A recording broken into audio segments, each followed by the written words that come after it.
si on enregistre à ce moment-là ce qui se passe dans leur cerveau, ce sont les mêmes zones qui s'activent que si ces pilotes étaient réellement dans une cabine de pilotage, clairement. Et c'est cette capacité-là du cerveau qu'on va utiliser en hypnose. Cet état d'hypnose qui a plusieurs particularités aussi. Dans cet état-là, on va être moins sujet à l'autocensure, c'est-à-dire toutes les limites mentales qu'on se met naturellement et tous au quotidien. Je ne suis pas capable, je ne sais pas faire, non, j'y arriverai pas, etc. Et ces limites-là qui vont empêcher de mobiliser les ressources nécessaires pour avancer, pour faire les choses, pour entreprendre.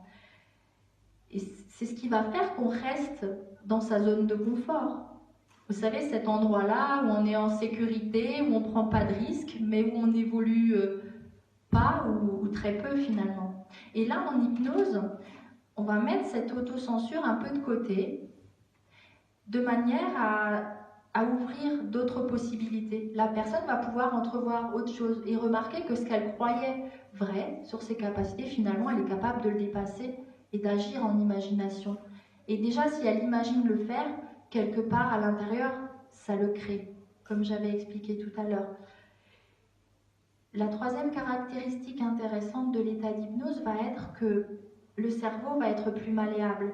Le cerveau va pouvoir apprendre plus facilement. Il va pouvoir apprendre, mais aussi désapprendre des choses qui lui sont plus utiles, qui gênent la personne actuellement. Simplement parce que c'est prouvé que sous hypnose, le cerveau défait plus facilement des connexions nerveuses et en reconstruit d'autres, pour reconstruire de nouveaux schémas mentaux dans le cerveau, simplement. Et du coup, permettre de créer du changement, simplement. Comment se déroule une séance? C'est un point que je souhaitais aussi aborder pour avoir une vision globale, pour se représenter un peu mieux de comment on travaille. Alors, il y a une première phase, une phase d'échange autour de la problématique, de savoir ce qui se passe pour la personne, ce qui lui pose problème, et aussi, surtout, de définir avec elle l'évolution qu'elle veut atteindre. Souvent, les gens savent ce qu'ils veulent plus, mais ils ne savent pas ce qu'ils veulent à la place, clairement. Et il faut savoir que le cerveau, lui, il traite très mal la négation. C'est-à-dire que le cerveau va capter le mot fort dans une phrase ou dans une pensée. Par exemple, si je vous dis « ne pensez pas à un éléphant rose »,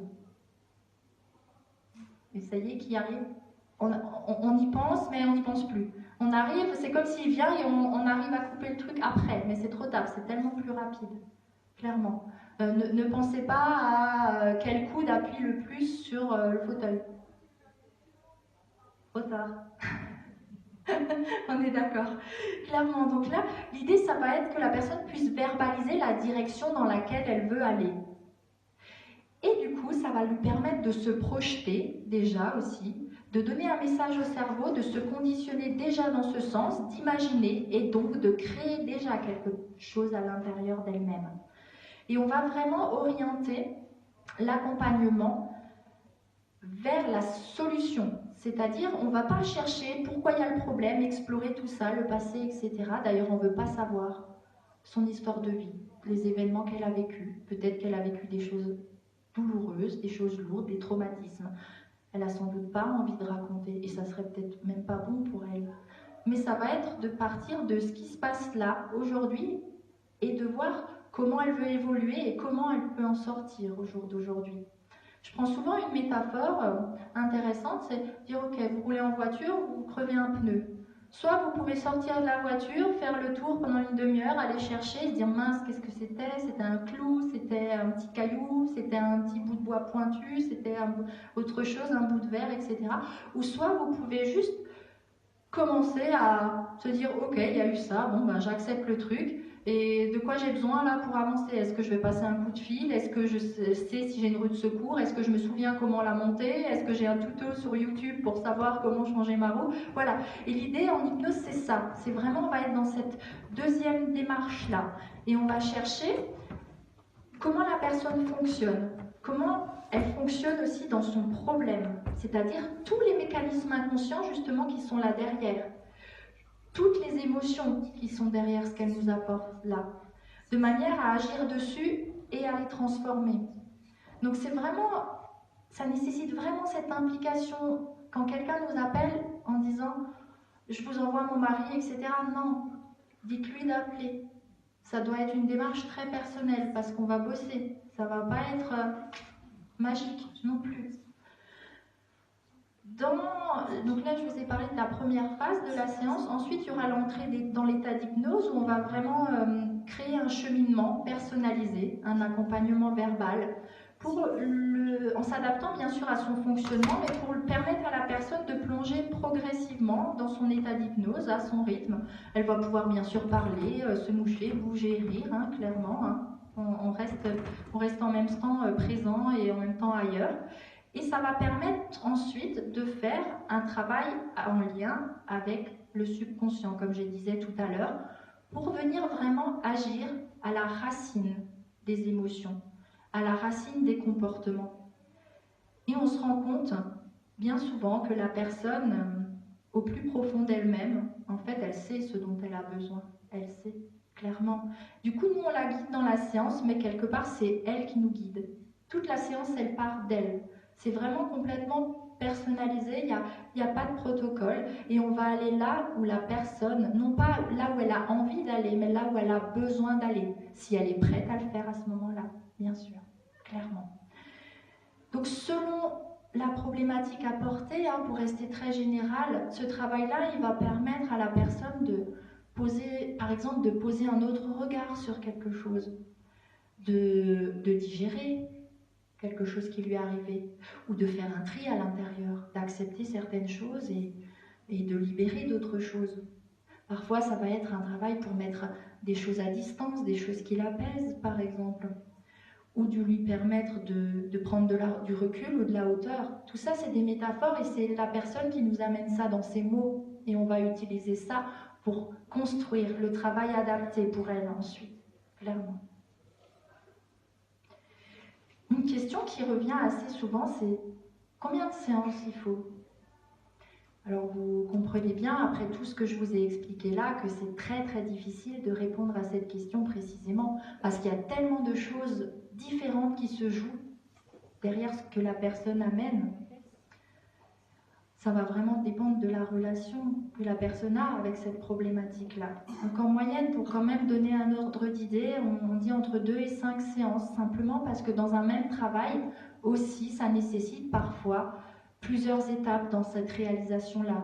Et ça, je pense qu'il faut l'accepter, il faut le respecter, il faut le prendre en compte, pour que vraiment ça puisse durer, puis pour que ce qu'on instaure ensemble là puisse être pérennisé dans la suite, clairement.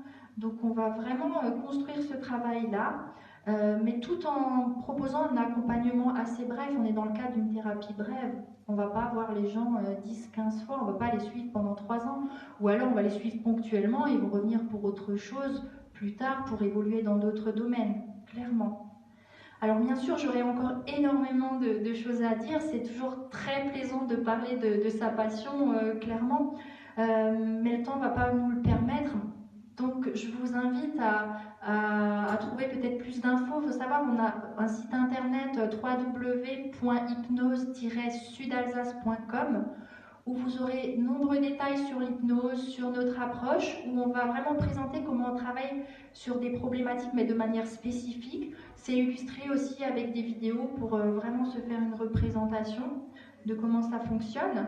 Il faut savoir qu'on propose aussi des ateliers auto-hypnose. C'est simplement des ateliers de groupe qui permettent de s'approprier les outils de l'hypnose pour soi-même. Alors on est d'accord, ça ne va pas résoudre des problématiques plus complexes, mais ça permet d'avoir une première approche, de prendre les choses en main déjà, de commencer à faire un bout de chemin, clairement. C'est le samedi matin pendant 1h30, c'est une fois par mois et chaque fois il y a une thématique différente, la peur, la confiance en soi, le sommeil, le stress. Il y a une programmation sur l'année, on peut venir qu'une fois, on n'est pas obligé de s'inscrire à chaque événement. Il faut savoir que l'on remarquait qu'il y avait quand même des freins, des personnes qui avaient envie de venir mais qui n'osaient pas, avec des peurs, etc. Donc pour ceux qui sont curieux d'observer comment se déroule un accompagnement on propose depuis peu, le mercredi soir, aussi une fois par mois, une soirée d'échange autour de l'hypnose en petits groupes.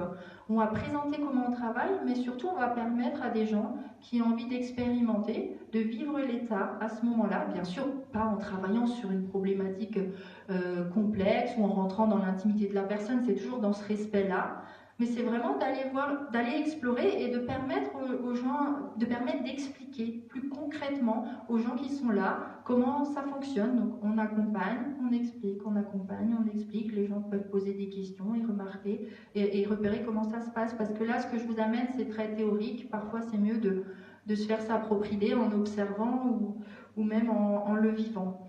Toute cette programmation-là, elle va aussi être disponible sur notre page Facebook qui s'appelle Hypnose Sud Alsace, où vous pouvez nous suivre pour être tenu informé des différents événements, des conférences, des ateliers, des stages, etc.